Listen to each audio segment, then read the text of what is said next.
최근 불거진 삼성바이오 분식 회계 사태와 코오롱 인보사 파문 등 이 약제에도 바이오 제약 산업에 대한 기대감은 계속되고 있습니다. 특히 세계적으로 최초의 기술을 앞세운 기업들이 지속적으로 코스닥 시장에 들어오면서 차세대 혁신 신약에 대한 기대감과 기업 가치가 함께 높아지고 있습니다. 자세한 내용은 박경현 기자와 짚어보도록 하겠습니다. 네, 박 기자. 이 제약바이오 산업군이 그래도 계속해서 지속적으로 성장하는 추세입니다. 네, 그렇습니다. 네. 바이오 헬스케어 산업은 2022년까지 세계 시장 규모가 10조 달러에 이를 것으로 예상되고 있습니다. 현 정부는 바이오 헬스 산업 혁신 전략을 통해 2025년까지 4조 원 이상 연구개발 투자를 확대하겠다고 밝힌 바 있는데요. 이 같은 정부의 지원 정책이 국내 바이오 제약 업체가 세계 시장에 진출하는 밑거름이 되면서 탄력이 붙을 것으로 보입니다. 국내 기업 현황을 살펴보겠습니다. 코스닥 시가총액 상위 20개 종목 중 10개가 바이오 기업이 차지한 모습을 볼 수 있는데요. 이를 볼 때 해당 분야의 도약이 커졌다는 사실을 알 수가 있습니다. 여기에 지난해 신규 상장된 기업 3곳 중 한 곳은 제약바이오 기업이었는데요. 전체 상장 건수 72건 중 제약바이오 기업 신규 상장이 25건이었습니다. 또 2017년 17건에 비해 2018년 신규 상장한 제약바이오 업체 수는 8개 늘면서 증가폭도 컸습니다. 제약 바이오 산업에 뛰어드는 기업이 많아지는 것은 해당 분야의 성장 가치가 높게 평가되고 있기 때문인 것으로 분석됩니다. 그럼 구체적으로 어떤 기업들이 코스닥 시장에 입성을 좀 하고 있는지 살펴보도록 하죠.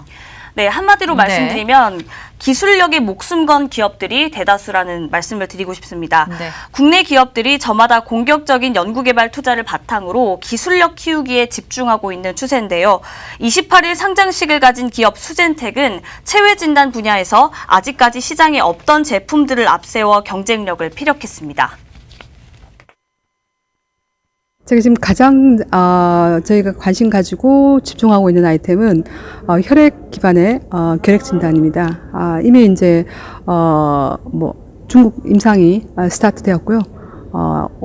지금 아마 곧 국내 인허가도 완료될 거라고 생각이 됩니다. 그래서 이 제품을 통해 가지고 저희가 바로 WHO와 글로벌 그 펀딩 시장 등 전 세계 시장으로 나가는 준비를 지금 하려고 하고 있고요.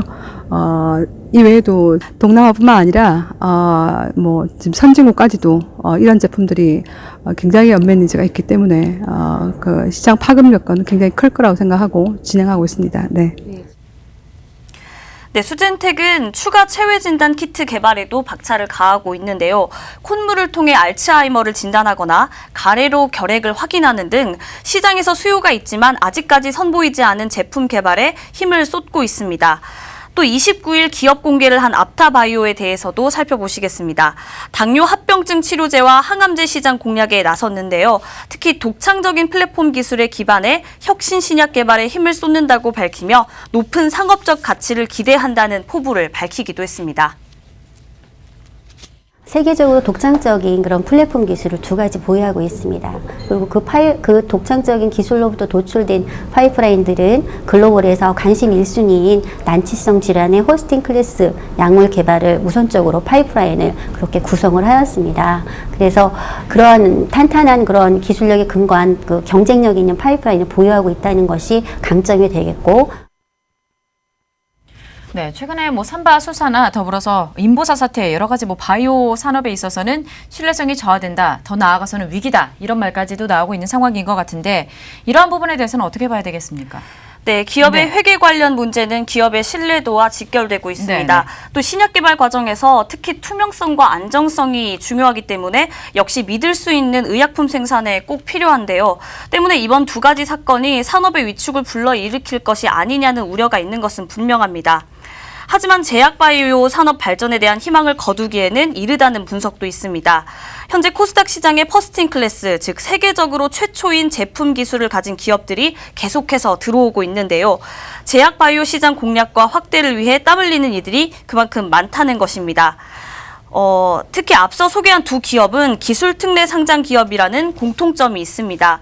기술특례는 재무 상태가 좋지 않더라도 기술력이 우수한 기업에 증시 상장 기회를 주는 제도인데요. 지금까지 60여 개의 기업들이 기술특례 상장을 통해 코스닥에 입성했고 코스닥 측에서도 상장 심사 과정 개선 등 제도적 보완을 이어가겠다고 밝힌 바 있습니다. 대부분의 회사는 주식 공모를 통해 조달받은 금액으로 임상의 속도를 내게 됩니다. 사실 연구와 임상 등의 막대한 자본이 들어가기 때문에 세계에서 처음 선보여지는 기술들이 발전하기 어려운 것인데요. 이를 통해 국가 차원의 지원과 더불어 코스닥 시장에서도 바이오 혁신 기업의 문턱을 낮추며 진입을 적극 돕고 있는 모습입니다. 앞서 문제가 됐던 사안들에 대해서는 재발 방지를 위한 철저한 대책이 필요합니다. 하지만 이번 사태가 기술 경쟁력을 앞세워 세계로 나갈 준비를 하는 국내 바이오 제약 업체의 발목을 잡아서는 안 될 것 같습니다. 네, 이렇게 해서 지금까지 바이오 산업의 현황을 함께 살펴봤습니다. 지금까지 박경현 기자와 함께했습니다.